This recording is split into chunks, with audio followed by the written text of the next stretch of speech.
Hey, thanks for checking out The Solid Verbal. Now would be a great time to subscribe to the channel for college football content all off season long. All right, Dan, big week here in Footballville. College Footballville, pro football. Footballville is not even a real thing. I just made that up. You're really stretching here. Nate Tice of The Athletic Football Show, The Athletic Live Draft Show, which you're doing on YouTube on Thursday and Friday. We had him on last year. Very pleased to welcome him back, Nate. How you doing? Big week, huh? Big week, yeah. Big week. The Fury Road. We're at the end of it, basically. We're going back to the Oasis. No, I isn't Fanville a thing? You could say football. It is, unfortunately. Dr. Pepper Fanville. That's what we're at. So I guess this is Mr. Pibb Footballville. That's where we're at this week. Yeah, so look, you're doing the live show. I'm curious, are you guys NFL Network or ESPN guys on draft night? ESPN is kind of, I think we have ESPN. I think that's what we went with. And that's what, even when I was with teams, ESPN got the primary channel buzz. But I know with NFL Network, that's state media. So that should be number one, but no, the NFL Network got the sub TV or the side TV, and the ESPN got the main squeeze. I'm going to give you a tip, by the way. I've done a bunch of these NFL Draft Live shows, as have you now. I'm just going to be unsolicited with this. For social media purposes, you need to wildly gesticulate when you're surprised by a pick, so then you can run it back. Daniel Thomas and Sam, what are we talking about? And that's the gold. That's what the people want. That's all. No one remembers Mel Kiper, nailing other picks. It's when he got in an argument with the Colts GM in the mid-90s. Yeah, that's what you want. That's the one it's just career advice here is all I'm giving you. I like that. Yeah, nothing in the middle. As a suburban Midwestern guy who has lived in the middle his whole life, literally and figuratively, that is something I kind of more comfortable in. But you're right, I should be more outlandish when there's a pick. This draft is going to have some of those, so that might actually be easy to transition into more of that outlandish reaction type of segment. This is a pro segue. What is your most controversial draft take going into this thing? Bryce Young has more than just the size as far as weaknesses. There's more holes to his game than I think people have kind of glossed over because he is such a fun player. Not that I say I think he's bad or anything. I think he's very good, but there's more holes to his game that I think people are glossing over than outside just the size stuff. Just other traits. Arm strength is something that is more adequate than overwhelming. He's drawn the comparisons to Russell Wilson, Kyler Murray, obviously because of their size, but those two also had very good arms. Two of the best deep ball throwers in the last decade, and also just could drive on throws a little bit better than Bryce can. God, it's hard because I'm trying to be nice here, but room for growth as far as he's more polished too, which is a pro and a con. When a guy is polished technique wise, mentally, then you also are going to say, well, what else can he improve at? If he's already maxed out in those types of areas, he's been under Bill O'Brien. Bill O'Brien praises him in his mental astuteness and everything that he brings to the table, which I do agree with. But other guys you watch, Anthony Richardson, even a CJ Stroud, you watch those guys and you could say, well, they only did this, this, and this. So we haven't seen them in this type of setting or with this type of offense or with this type of room to grow. With Bryce Young, it's a little bit more like, well, if he's maxed out, then if he hits some limitations in the league or hits some walls in the league, how does he answer to those? How does he find an answer to those? What way, like NBA players, they say every summer, oh, he worked on a new move. He worked on the new, fadeaway jump shot. He worked on the 3-pointer. With Bryce Young, it feels like he's maxed out in some of those areas. And so that's where I have some concerns outside of just, being a historical outlier with the size. You're right. Well, the quarterback class as a whole is super interesting because you could say the four top guys all have some fatal flaw, depending where you look. Bryce Young is smaller. Anthony Richardson's very raw. Will Levis had issues with accuracy throughout his career. And CJ Stroud, stares down his primary too long. We saw the news headlines over the past week about his processing speed, things of that nature. Obviously, you can't teach tall, so maybe we'll leave Bryce Young out of this. But of those other flaws that I mentioned, whether it's being raw or inaccurate or going through progressions, if you're a GM, if you're knowing in advance that you have to deal with one of those factors, which of those three would you rather deal with? Oh, I'm whatever quote unquote weaknesses and negatives Anthony Richardson has, I'm glossing over them. Okay. Everything, I'm being a hypocrite where everything talk about with Bryce Young, but I am willing to bet on Anthony Richardson as far as I understand the home run swing. Yes, you can strike out on him, but I think he has more to his game than people have realized outside just being the freaky traits and athletic ability. Why those traits matter, and this is also why I want to talk about Bryce Young's like arm strength, why I think it's just more adequate, is that it's just room for error. Like when you're wrong, when you're late on a read, when the window is tight, that's where those traits kick in: size, athleticism, and arm strength. It just gives you ways to answer questions defenses present to you or the situation presents to you. Anthony Richardson has outstanding ones, S-tier traits, like truly all-time type athlete at the position. But as far as playing quarterback, as far as processing, handling pre-snap routine, as far as changing plays, getting guys set, he's actually fairly good at it already as a redshirt sophomore, 20 years old, way more than I think he's gotten credit for. And I also kind of shows there's an avenue. It's like, wow, there's more to this guy than just being a freaky player. So that's the guy with, and also with his accuracy, quote unquote, concerns, there's a big difference between completion percentage and accuracy. And that offense at Florida was you have to attack defenses underneath in different ways. You could do a quick game, RPOs, which is a lot of what college teams prefer to do, or you could run the ball. And Florida decides how we're going to attack defenses underneath is we're going to run the ball. Why I say that means there's not a lot of quick throws in that offense, underneath throws, not a lot of RPOs, not a lot of screens. It's a lot of heavy play action with a lot of routes down the field and then a swing route as the check down. And so the completion percentage is just naturally going to be lower. He's thrown the ball further. He's I think he was a top 5 average depth of target of all college quarterbacks last year. He pushes the ball. So naturally it's going to be lower. So that's why when I see some of the accuracy concerns that people have, I don't agree fully with them. Does he spray a couple balls? Yeah. But he also throws the ball 60 something miles an hour. So if he misses hard. You know, it's Randy Johnson missing with John Kruk in the All-Star game. He can hit the roof. That thing it's hitting the roof. It's going. Yeah. It's a line drive out into the stands. But it doesn't happen. It happens once a half. You know, which I don't think to me is not that concerning. But you know, I'm sitting here in Las Vegas in my office, haven't shaved all week, as opposed to a GM making a draft pick. So it's easy for me to say that. But if I were to bet on one, that's the one I'm kind of putting my name behind, who I think has a real chance to be a good player.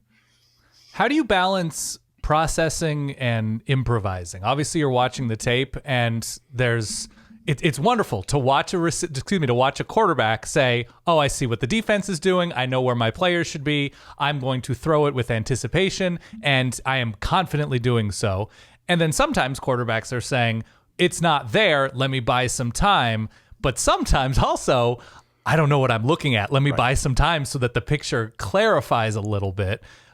Is improvising an always positive thing? Like Bryce Young is a masterclass improviser, and you mentioned his arm strength. How much of that can you look at as a positive because he is going to have to do that for a bad football team that drafts him? Right. And how much do you look at the smart decision making he's making when he's in rhythm? Right. No, that's a fantastic question because the NFL now we're past the Tom Brady, Drew Brees types, can sit in the pocket. A quarterback now, it's a prerequisite. And I'm just kind of expanding on your question, is that it's a prerequisite now that you have to create in some way, shape, or form. Either extend the play or scramble. Either way, using your legs and athletic ability. But on top of it, and this is something that I think but people have missed out on praising Mahomes, because I do think Mahomes is the best player I've ever watched, is yes, he does all the trick shot plays and incredible plays off platform, but he does the boring stuff really well. The nickel and diming, the first and second down plays, catching 7 yards instead of taking a sack. And when I watch a guy, this is why I was super low on Zach Wilson, which sounds, it sounds great. I could say that now. I said that a year ago and people were still like wanting to slit my throat, especially Jets fans. Because they're so calm and modest. Yeah, always. All those people from Long Island, they're great. My parents are from Long Island, so I can say that. Is that when you watched him at BYU, it was that he instantly went to creation mode. It was when a clean pocket, and that's what you got to look at. When there is a presentable answer that's within what I think, as far as what I know from play design and play concepts. If I see that a guy had a normal in the line answer, in the progression answer, and he's passing up on that over and over and over, that's when I start to get worried. If he misses it once and goes into creation mode, it's like, okay, that's fine. Sometimes quarterbacks predetermine, like, it's like a basketball player taking it to the rack. I'm not passing to my teammate. I'm getting a foul here.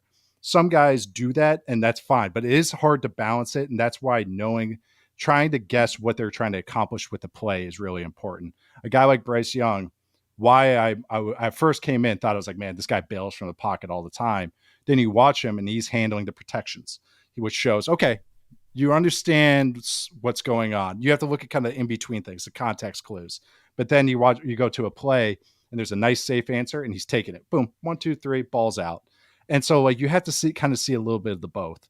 I think that guys like I already brought up Zach Wilson, but other guys like Justin Fields, when he came out, he was boring, like because he was such an athletically gifted guy, and then he gets into the NFL, he's a totally different type of player.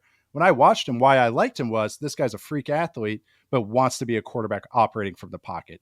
So when I watch a guy and I try to, this is a long-winded answer to say, I try to look at both. But when I go in and watch a guy, I want to see them at least for a majority of his snaps operating within structure, which is he catches the ball in the shotgun. It's 1, 2, 3, hitch, ball out on time. There's no extra hitch. There's no eyes scanning from back and forth. When you see a quarterback's eyes going all the way from left sideline to right sideline, that's not good. Going from middle to right sideline, it's fine. But when you're scanning coast to coast, that means to me you're guessing.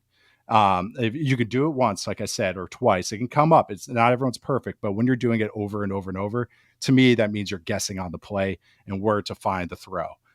So you're really just looking for everything to operate on time, and then also just look at the highlight plays and all the scrambling and all the fun plays as well. You use the word structure, and I think this falls in the second tier of quarterbacks, and I promise we'll get into other positions and That's situations other than quarterback. But Hendon Hooker is the name. He's 25 years old. He was in a very specific structure, obviously coming off injury as well. So aside from the peripherals about Hendon Hooker, he comes from a program that is, I'm not going to say it's one read. He went through reads he processed, but it is a very specific system. And a lot of it was, if not predetermined, kind of predetermined into half, right? Yeah. If this guy's open deep, hit it. If they're not in this defense, check it down here. Yeah. And it seems that it wasn't as pro-friendly in terms of scouting as perhaps some other systems. How do you evaluate somebody like that based solely on structure, knowing the positives and negatives? So operating on time. So even though it is, when I say operating on time, you never want to see your quarterback everything should be 1, 2, 3, hitch, ball out. If you're seeing that extra little hitch up, not everyone's perfect. Like I say, sometimes guys can get away with it. Again, this is where arm strength comes into play, that you could be a little late, but still fire the ball in there and it doesn't matter. So operating on time. So the plays that will translate, like he threw a lot of fade balls to Jalen Hyatt over and over and over. Did that ball come out 1, 2, 3, ball out, or was it 1, 2, 3, hitch, hitch, hitch, then ball out? Like he's waiting to see if it comes open, anticipating that guy to come open and trusting it, understanding the play concept. So it's like, yeah, there's might be only 8 translatable plays per game with Hooker, but does he do those translatable plays well? Does he find checkdowns? Do those throws, like even with Tennessee, because of the wide hashes of college football, is that when they run some plays that like they run these switch vertical plays over and over and over. I know I'm preaching to the choir here. Yeah. But the switch vertical plays, they'll run a dig route behind or on those switch plays. There's no one within 10 yards of the receiver. So it's kind of, for me, it's like, okay, that's nice. I'm glad you accomplished that. But is he hitting those every single time without a shadow of doubt? Or is the ball spraying high? Is the ball behind? Is he missing the guy or getting there a hair late? Is he waiting till the guy is totally wide open? Or is he throwing it just as he comes open? So that's where you're trying to find those plays that do translate. And when I said the coast-to-coast example, this is what has me a little concerned with Hooker is 2 things. Is once in a while, he has the sprays. When people bring up accuracy stuff, he has more accuracy concerns than the other guys that I think, because he's missed some balls in the end zone. Guys are wide open. He's missing them. Yep. Clean pocket. So it's like, and we're not worried about his accuracy at all. But on top of it is when he is throwing and making those throws is he has times they run a mirrored concept. So they have 2 guys on each side and they're running the same thing on each side. He went from one side, one wheel route all the way to the other sideline to the other wheel route. Hyatt's wide open. I want to say this was against Kentucky. Wide open, and he throws it. And it's a nice, easy touchdown. It's like, wow, look at that arm strength. Look at that touch. That's fake. That never happens in the NFL. It's because the pass rush will get there. The pocket will collapse. The safety will run over there and make a play on the ball. So it's like even those plays where you see the highlights of his arm strength and his touch, the processing is a little off. So it's the plays that you can translate that you try to extrapolate as much as you can. That offense, though, makes it very, very hard. Even like a hitch route in that offense. Sorry, I know I'm ranting here. No, you're good. Even like a hitch route in that offense. Usually a receiver runs a hitch route, 5 steps or 6 yards, and they stand there. You're not supposed to come back down on a hitch. Otherwise, you're catching the ball at 2 yards. That offense, they have their guys come back down on hitches. Not stop routes, which are 10, 12 yards, but the short ones, 4 to 6 yards. They're coming back down. So even when he throws the simplest route in football, a hitch route, no NFL team runs it that way. So throw all those out. Those, yes, you want to see some accuracy and everything, but as far as what he throws, those don't translate. And that's what it's hard. So it's like, even with the trait stuff you try to take, none of them are perfect. None of them are perfect. You have some blemishes and all that, those types of things. So sorry, I talk with my hands, so I just knocked down my stapler. You're good. I appreciate that, because my next question is, who is the player, what is the position this year that you see as the most NFL ready? That you're seeing a player, this is how he should be taught. This is how he is going to immediately understand the program, in August, and will have, even if he's not a top 5, 10, 15 pick, this is somebody who has the polish to be like, oh yeah, I can play right tackle doing this. Yes, absolutely. Who is that player? What is that position this year? It's pretty easy to say Bijan Robinson will hit the ground running. From Texas. He's pretty easy to just go, yeah, that guy will work out. I would say, Darnell Wright is an interesting one from Tennessee. I actually think which is so funny, as I just ripped on that whole offense and all that in the passing game. But as far as what the offensive line was asked to do, there is a lot more translatable than I originally would have thought watching in. He was a guy that really grew on me as I went along. Oh my God, I don't want to butcher his name because I always butcher his name. Peter Skorowski from Northwestern. Yep. I butcher his name every single time. And it's one of those where I fixed it in my brain, but now my brain goes, is that the wrong way or the right way, Nate? Yeah. This is great. Great. This is great radio. I know. Great podcasting going on. No, you're good. It's true. I don't even attempt to say it. The big Northwestern left tackle. He's very dependable. Yeah. I think he's Polish. But his game, he's day one starter. Doesn't even, you can ask him to do whatever. Figuring out what spot he's going to be at is the question mark. His arm length has been scrutinized, but as far as a football player, mindset, technique, athletic ability, he is kind of the easiest guy of any position. Even guys, other top recruits, I should say, top prospects like a Will Anderson or Jalen Carter or anything like that. I look at him and just go, yeah, this guy is at the very least going to be a really good guard, but let's give him a shot at right or left tackle and see if he can stick out there. Who's your pet player? Do you have a guy that you're unreasonably high on going into this draft? Well, Anthony Richardson's pretty high other than quarterback. Other than quarterback. Man, let me go through my list right now. I was pretty high on A.T. Perry from Wake Forest. Receiver. But yeah, I'm not saying like a first rounder, but I would say I'm comfortable with him in the second. Him and Cedric Tillman. Really, I've grouped these 3 guys together. Those 2 and Jonathan Mingo from Ole Miss.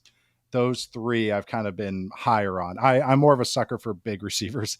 So those 3 are all big outside receivers. And so those 3 I'm a little more bullish on than others. I think others have caught up, especially with Cedric Tillman, where people go, oh yeah, this guy, he's different than the other flavors in this draft class. Another one is Luke Musgrave and Tucker Kraft, both tight ends. Luke Musgrave from Oregon State and Tucker Kraft from South Dakota State. Those 2 I've been, I'm bullish on. I think Luke Musgrave just moves differently. His just overall athletic ability outside just all the sports he played in high school and everything. He just has that true tight end star quality, I think. And Tucker Kraft, the same thing. I think he's going to be a bit of a project, but I really like what he brings to the table. Small school guy, but just figuring out how to play tight end, which a lot of these guys are at the NFL level. That's how it kind of goes. But he has true ability where I could see that guy really ascending once he gets in the right coaching and the right system. Since you brought up wide receivers, is there a superstar wide receiver in this class? Because it feels, I don't know, from afar different to me. It seems like there's some debate over who the top dog is at that position group. And depending on your point of view, you could go any number of 6 different ways on it. Personally, I don't think there is. Okay. I think there's a lot of high quality role players. Like when I say that, number 2s, like even the guy that I have as my receiver 1, and I think a lot of people do, Jackson Smith-Njigba from Ohio State. Typical draft, I wouldn't really look at him until at least pick 25 or pick 30. Like I view him as a very good number 2 who mostly plays from the slot, which is a limitation, especially at the NFL. And it's not to say he can't play outside. It's not like he, turns into a mushroom as soon as you put him outside that numbers. It's just that he will have a little more question marks there. And that's what it is at the NFL, is how many snaps you can play. If I pick you and you're only viable on 25 snaps a game, you kind of lose a little bit of value. So I think a lot of these guys have that kind of blemish, where a guy like Cedric Tillman, I only see him on the outside. A guy, other ones, Zay Flowers, they have size question marks. Jordan Addison, size question marks. Like every single guy has a huge blemish, but I like some aspect of their game. This is a very eye of the beholder type draft at every type of position, receiver especially so. One thing that happens particularly among college football fans whenever the NFL draft rolls around is we'll look at things like mock drafts. Everybody's got a mock draft, and you'll see a name really high up on that list, and you'll be very puzzled by it. We talked last year about Will Levis. We don't necessarily need to go into Will Levis too much on this, but I wonder from your perspective, just doing the homework as you often do, are there any guys that you've seen in other mock drafts that you don't get? Guys that maybe you like, but don't like as high as others seem to? Oh boy. Call out the authors specifically by name with really, their Twitter really handles, rip please. on them. Yeah. Oh man, I know there's a couple I very privately think, but even a guy like, okay, I like this guy, and I think I picture him more as a second round pick, and this is kind of splitting hairs, but Jahmyr Gibbs from Alabama. Mm-hmm. I like him. I do, but I'm seeing him slotted in the first round. I'm like, whoa. Little small, right? A little smaller. Yep. I think 199. He ended up coming in. He tested very well. He's fast. I thought I would like his tape a lot more than I did. I like the player, but again, I see him as a second rounder. Again, that's not crazy. It's not like I'm saying this guy can't play. I just see, a little more limitations to his game as a runner. I think he's very start-stoppy, as opposed to like a fluid, makes a guy miss and everything, kind of straight line with those types of movements. I'm really trying to find like a good one though. Like that one's just more like, I'm kind of a little lower than others, but I kind of get it. I'm looking through Dane Brugler's kind of top 100 big board just to see if there's any that I don't agree with. God. Okay. This one is more like, I again like the player. He's my tight end 3, but I'm seeing him as going over Michael Mayer and seeing him go in the top 20. Is Dalton Kincaid from Utah, who sure. I really do like. I think he's going to be a fine player. There's just a lot more question marks about his game I had than maybe others did. I'm seeing him projected as top tight end going in top 15, no questions asked, and it's kind of blowing my mind. He's got a bad back. He's 24. Already 2 red alerts right there. I love how saying 24 with a bad back, like I wish I could be 24 with a bad back. And he has some kind of, when I talk about snaps played, like he has to go in the right situation. If he goes into the right, like I'm just making up a team. If he goes with the Chiefs, I'd be like, hell yeah, that makes a ton of sense where he goes. But if that guy has to go in where they have no other tight ends, I'd be a little iffy. Like if he went to the Titans, I'd be like, oh really? Other teams like that, I think he has to go to the right spot where I just have more questions, while other people are just going like, oh yeah, plug and play, just throw him in there, he's fine. It's like, oh really? I have a little more issues with that than maybe some other guys. What's interesting with the extra COVID year is you are getting those older players, right? Mm-hmm. You mentioned the 25-year-old that is Hendon Hooker, obviously Dalton Kincaid, 24. As far as I know, as somebody who does not cover the NFL with any sort of regularity, you want guys to be excellent those first 4 or 5 years, 5 years if you're taking that option. And so after that, it's not necessarily something you're concerned about at draft time. Whereas if you're in the NBA, you want that 18-year-old, right? You want that time to mold them, to get them the best coaching, but they're not in their athletic primes early on, late in their teens, in the early 20s, whereas somebody that you draft that's 22, 23 is going to get into that time of their athletic prime. Are NFL teams looking at older players that have that extra time as a positive thing, that they are going to get more of that physical prime when they're cheap on those rookie deals? I think in theory, and Okay. I think a lot of evaluators or decision makers, the ones that speak to the media at least, say a lot of things that are good sound bites and get people going on Twitter and go, man, that guy's really smart. And then, but it's different in practice. Right. So I think there are guys that, we go for youth, like the Cleveland Browns. If you look at their draft classes, the last few years under Andrew Berry, their general manager, youth. It's every position's the youngest guy. You can, last year I predicted the corner they'd take in the third round because I go, this is the youngest guy on the board. I bet you they take him. Sure enough, that was the guy they took 5 picks later. I think it depends on the position. Okay. If I'm drafting a skill position guy, receiver, running back, I better see some dominance early. I don't care how I'm not going to knock you if you stay all 4 years. Chris Olave, I freaking loved last year. Didn't matter. He was a senior. Devontae Smith stayed for his senior year, rightfully so, winning the Heisman, but they stayed for all 4 years. I didn't care. And some people knock that and say, oh, they're coming in at 22 and there's only been this. So just watch the players. And if they're good early, they're probably good later. So it depends on the position, but if it's a defensive end and they're in their 5th year and before they only had 2 sacks and they're not on like a loaded roster, they're not at a Clemson or a Georgia or something like that. And then all of a sudden they blow up for 12 sacks. Okay. But then you look and they're 23, 24. Okay. That's where I'm going to start asking question marks. But I think if you look at offensive line, you look at quarterbacks, I don't think age is as much of an issue at those positions because of how long it takes to develop there. But it is something that teams are considering more and more, or at least asking questions about.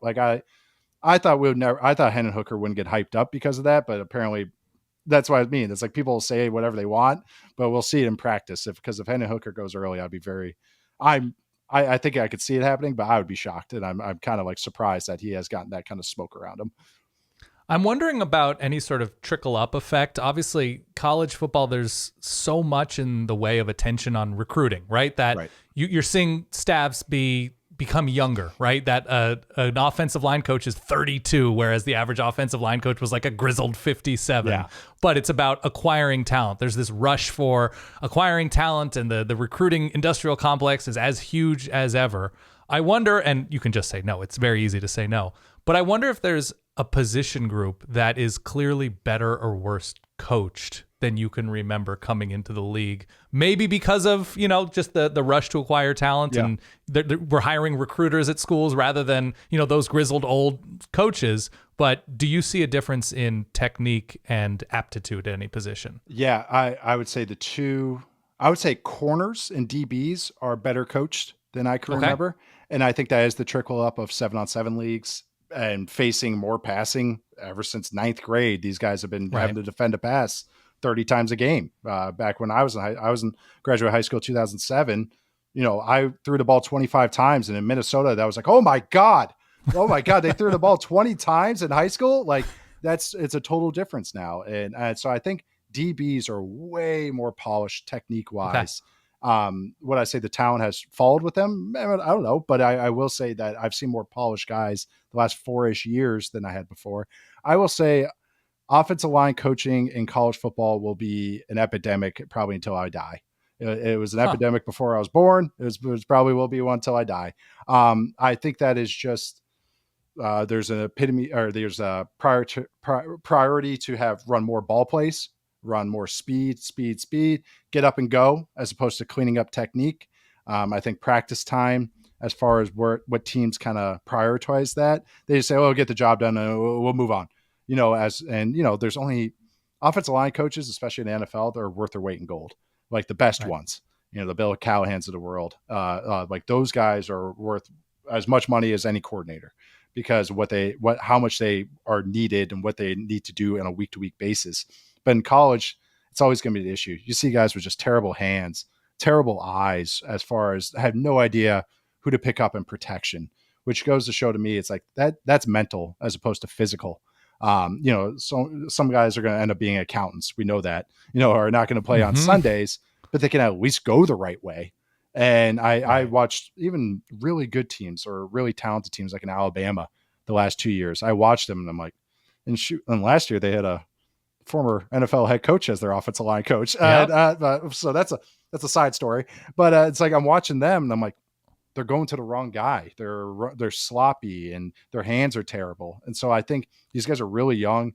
They're asked to do a lot, but mentally and physically. So, but I do think that that's always going to be an issue, is just the coaching at the college level for offensive line. I'll stick with position. Is there a position in this year's draft that, even if it's not necessarily the deepest on the board, that because whatever it is, edge rusher, tight end, because it's become so important in the NFL, you're going to see a run on guys because teams don't want to be left out, or you're going to see, oh, this guy's raw, but we need somebody like that because it's just really hard to find somebody with those measurables and that skill set? I would say just, excuse me. I would just say pass catcher, just in general, tight end or receiver. The guy I just knocked a minute ago, Dalton Kincaid. I actually I'm not as down on him because of, like, in yesteryear, and like 5 years ago, I would have had him way lower than I do now. And I still have like a second round grade on the guy. It's not like I'm crazy here.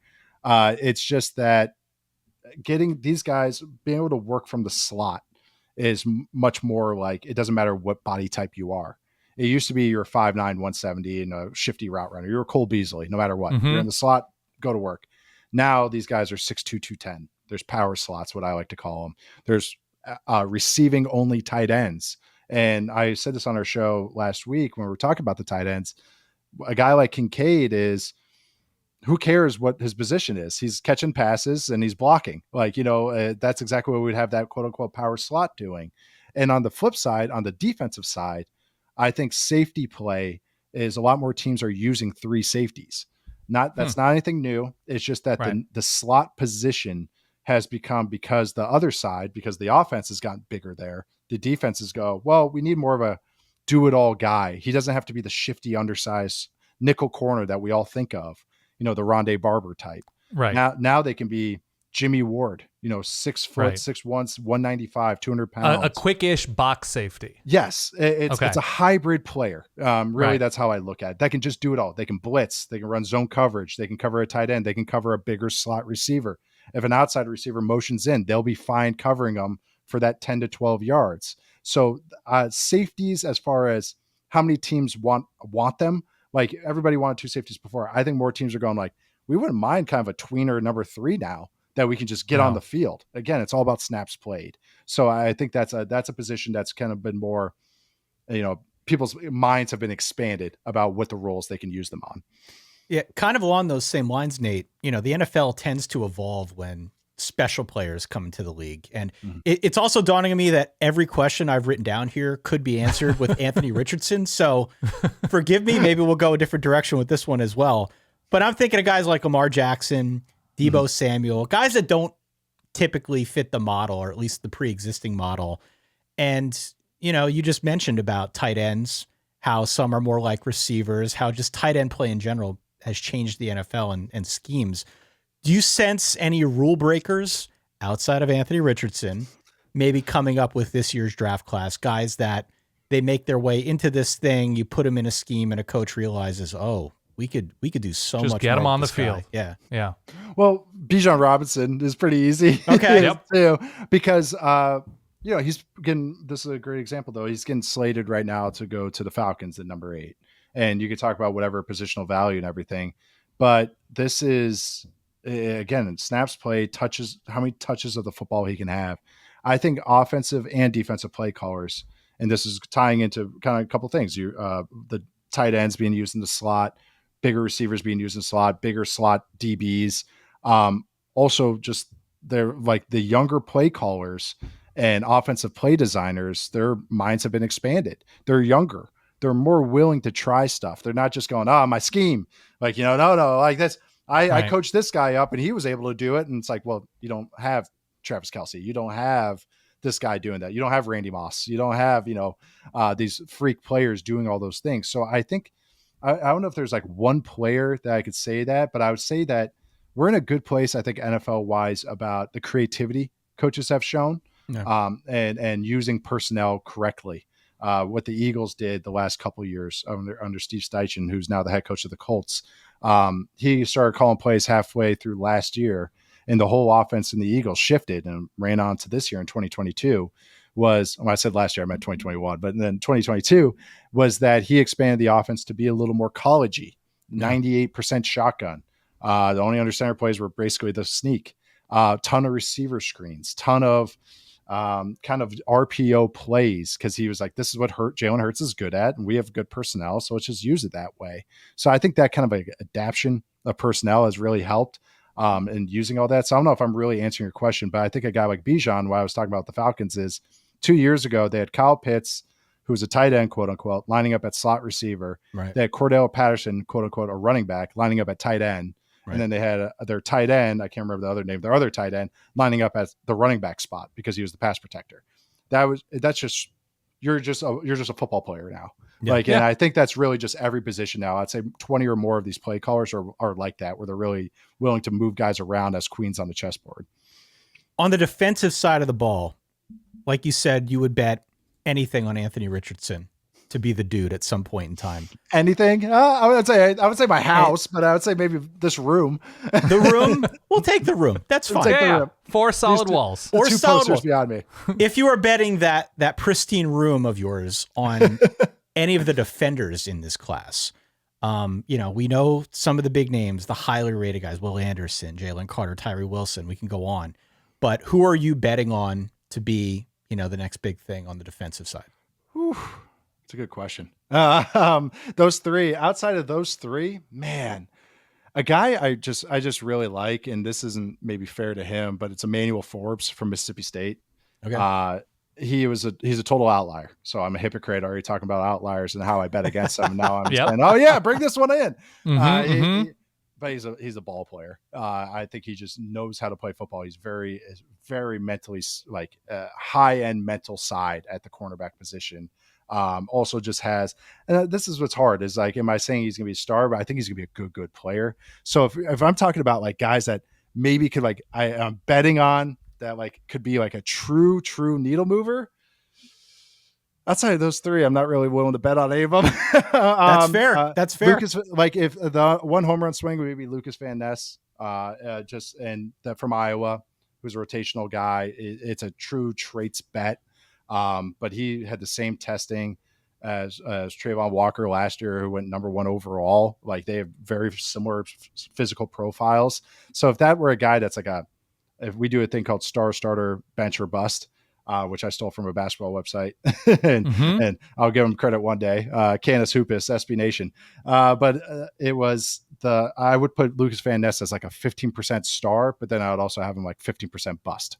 It's he could easily wash out of the league and not figure out how to play football, but he has tools that maybe in the right situation could ascend to a true star, Pro Bowl, perennial Pro Bowl type of player.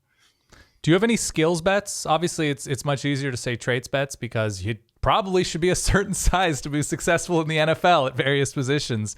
Do you have any players that I want to extend this question because I want to give you time to scan through your roster of trips? Yeah, I see what's going on. Listen, we've done this show before, but is there somebody you're like, look, he's not fast, he is not tall, but he will his catch radius is incredible. His ability to cut in and out of, a hitch route, whatever, is incredible. Who are your skills bets? Be it a polished defensive end with, limitless moves, or, a safety who just sees the field quicker than everybody else. Who are your skills bets if such players exist this year? A guy a day 3 guy I really like is Jalen Marino Cropper from Fresno State. Yep. Undersized, so 173. I think he weighed in at the combine, which is always scary, but I love his game. I thought he should have came out last year. I had a 3rd round grade on him last year. It's kind of about the same this year, give or take. But he is I think he'll be a nice number 3 for somebody, or maybe a low end number 2. He's a good, smooth athlete, can catch, get handoffs and take those to the distance, and actually he's just a productive football player, good route runner, crafty player, tested okay. It's just that his size is just pretty scary. And usually I'd throw him off the board. I'm size pilled. I kind of, a Devontae Smith and Chris Olave were one thing, but I can't do this every year. But I really just like his game, but that's a guy that might be more like a 4th round type. Early 4th round. That's how I would kind of gauge him. I'm thinking just other guys that maybe by undersized type of guys. God, I'm not the best one to talk about this because I'm so traits pilled. Tyjae Spears from Tulane, really, really fun player. I've compared him to Devontae Freeman, who's at Florida State and then with the Atlanta Falcons. Just slightly undersized. He weighed in more than I thought. A little bit of injury history because he's such a physical player. He just is every touch. He thinks he's trying to score in the Super Bowl. Like he's willing blocker. He's just, again, I mean, this is a compliment. He's a football player. I just wish he was 10 pounds bigger, but he's just a good player. I just don't know how long he might last at the next level because he's just so physical and just seeks contact. Here's a creepy way to ask a question. What traits are you most into? Right. So you say you're traits pilled. So when physically speaking, does Nate Tice have a type? And now we have different positions. We have different asks. We have different systems, but when you look at traits, and you already mentioned raw players that you're just you see that the physical tools are there. What can't you get past when you watch a tape, even if you see them not popping as an all-pro? Where you're just like, man, I'm seduced by this. Size is the first thing, which is a great follow-up for that question. Size matters. Size matters. Yeah. No, I definitely size and arm length. I'm always going to be a sucker for. And that's what I look at first because it's just, and of course there's exceptions. I'm not like just only going to go like, just because this guy's the biggest guy, they still have to play football. It's just that as far as the NFL is a grind, it's 18 weeks, it's 17 games. And that's not including playoffs. And it's, year after year after year trying to stay healthy. And again, playing snaps, playing week in, week out. Guys that are bigger just last longer because it's just physics. it's just how it goes like that. Those guys don't get hurt as much. Yes, of course, there's exceptions to everything. So that's the first thing I'm going to like the marker going to check and just make sure they meet certain size thresholds. If they don't, you have to have some trait. Do you have some speed? That's fantastic. And of course, that's the next one is probably speed.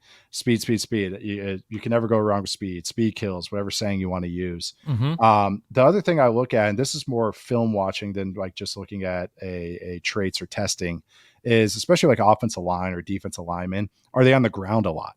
Are they able to keep their feet? So balance is another thing, because I think balance is an athletic trait that we undersell. Whether it's contact balance, keeping your feet as you get tackled, or is it block balance? I'm blocking a guy and it's someone that hits me in the leg, but I maintain my block and sustain it. Or I'm a defensive lineman, I'm trying to two gap and hold up the block, and then the center hits me from the side. Do I hit the ground, or do I keep my feet? That's why a guy like Jalen Carter is so special, is that he's so big and so just a natural athlete.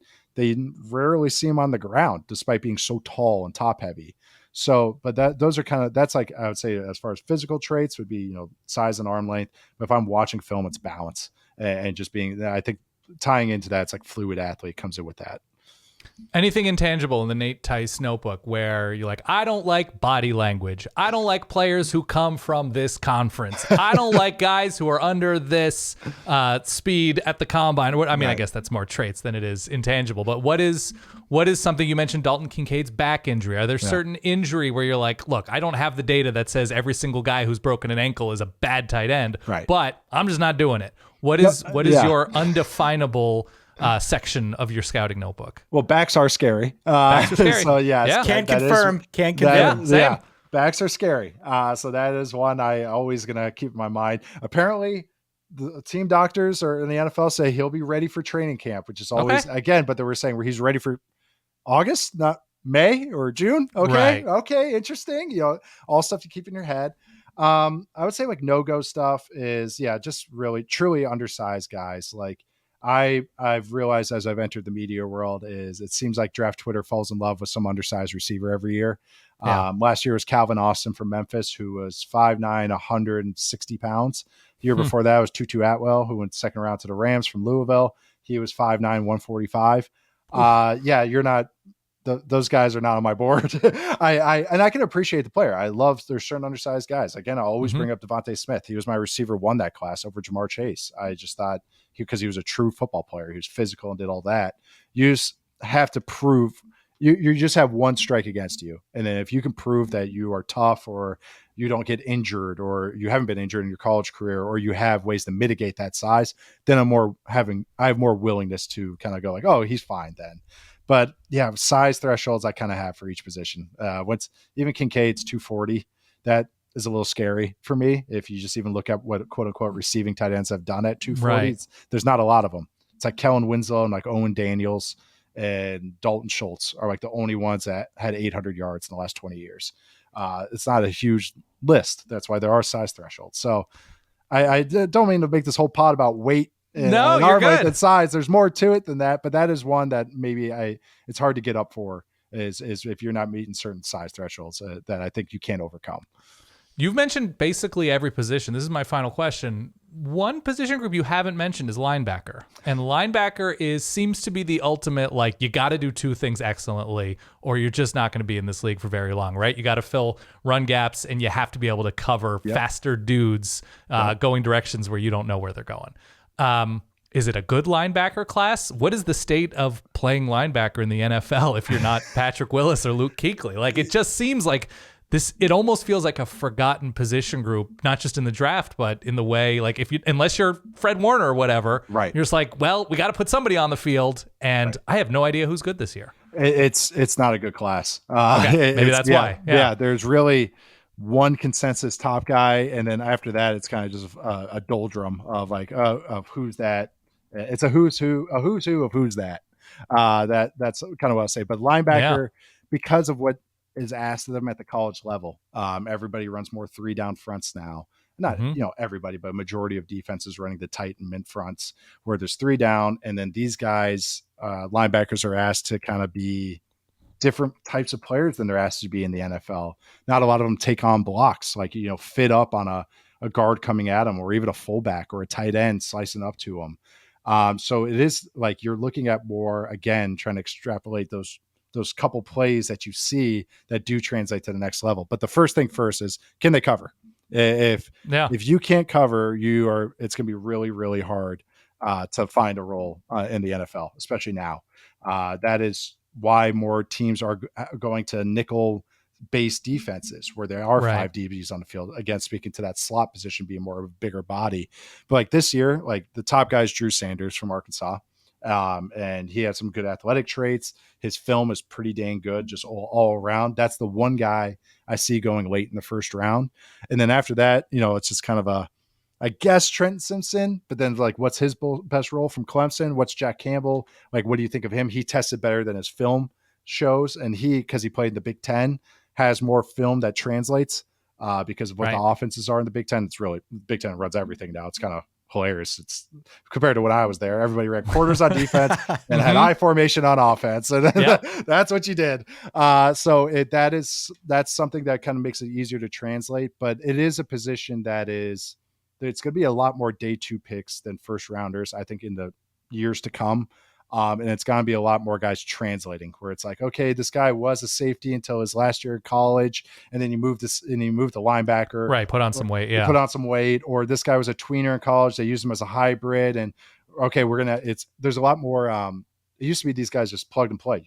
You get a first year starter in the first 3 rounds. I think now these guys have to develop a little bit more because they're asked to do so much differently at the NFL level. So long story short, it's not a great class, but it's also a really hard position to translate now than it was 5, 10, 15, 20 years ago. Interesting. Nate, final question, and then we'll let you go. Speaking on behalf of all Penn Staters, I can say that the Will Levis thing has been a roller coaster over the last year. We brought you on last year. I believe I called you crazy because you had him high on your radar of guys to watch. You explained why. And your point, I believe a year ago, was, look, he's got some interesting tools. He had a good year, which he, of course, had a good year. I'd like to see more data on him. Now that you've seen the data, we're a year removed from that conversation.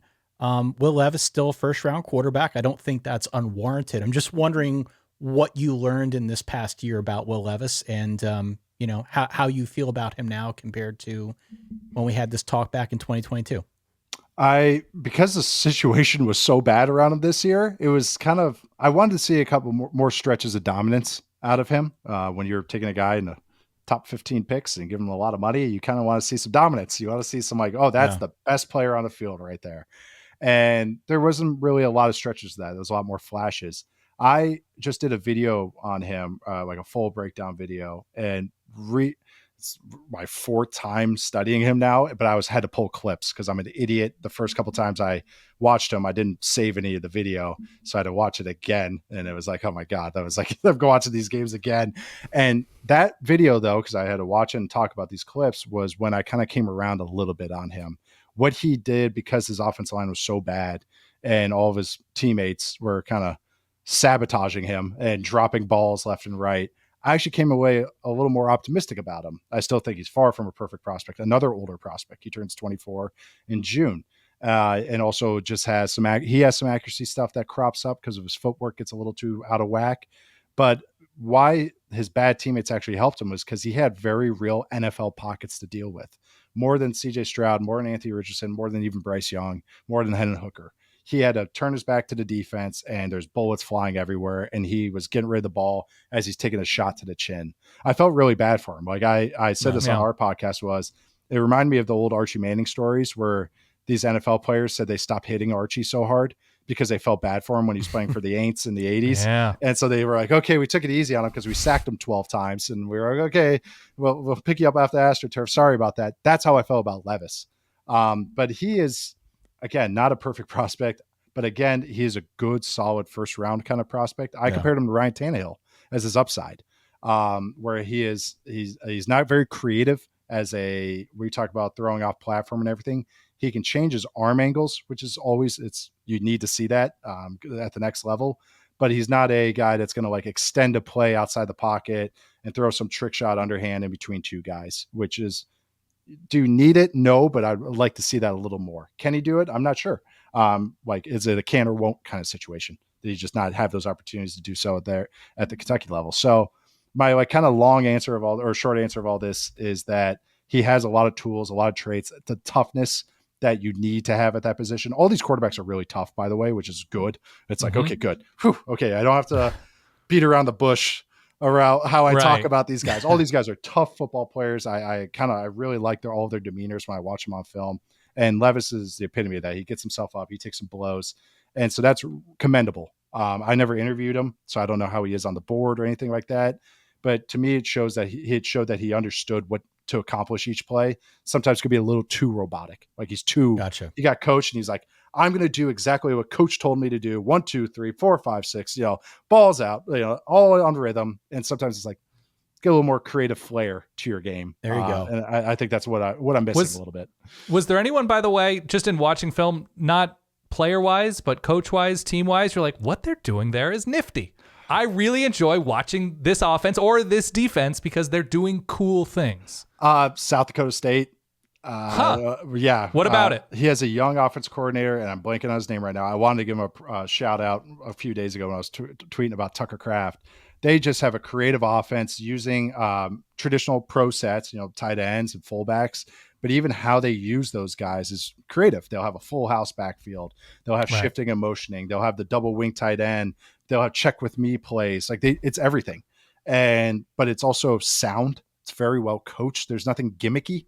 And I really like that. That was one where I was like, this is some good shit. Like people should be watching these guys. Somebody hire this OC. Seriously though, like that guy, he's young. I know he's young. Like he's young, like 28 years old, 29 years old. I really liked what they did. A team that I came away liking way more than I thought I would because they didn't really put up a lot of points on the board was Florida's offensive line was really well coached. And I don't know how they are as a whole team. I don't know, but as a offensive line, they were really well coached and really well schemed. So their run game, their protections, and all that. Whoever their line coach was did a really nice job there. That was another one that I came taken away like, hey, that's pretty nifty. Like that, like nice. Good. Like they're doing real NFL stuff at the college level. So that surprised me too because I watched Florida on TV this year and wasn't thinking that after watching those games. And I'm not talking about Florida's receivers or anything like that. Just strictly their run game and their protections. Very good. All right. His name is Nate Tice, Nate_Tice on Twitter. You know him from The Athletic Football Show.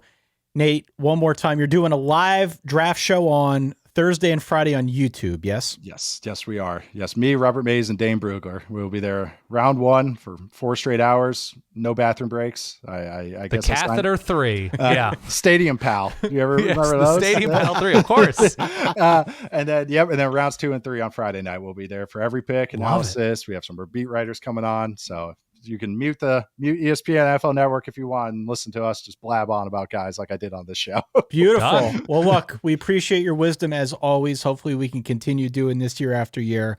Thanks for making us smarter. Nate Tice, good luck to you. Enjoy your show, and we'll be sure to tune in. Thank you so much.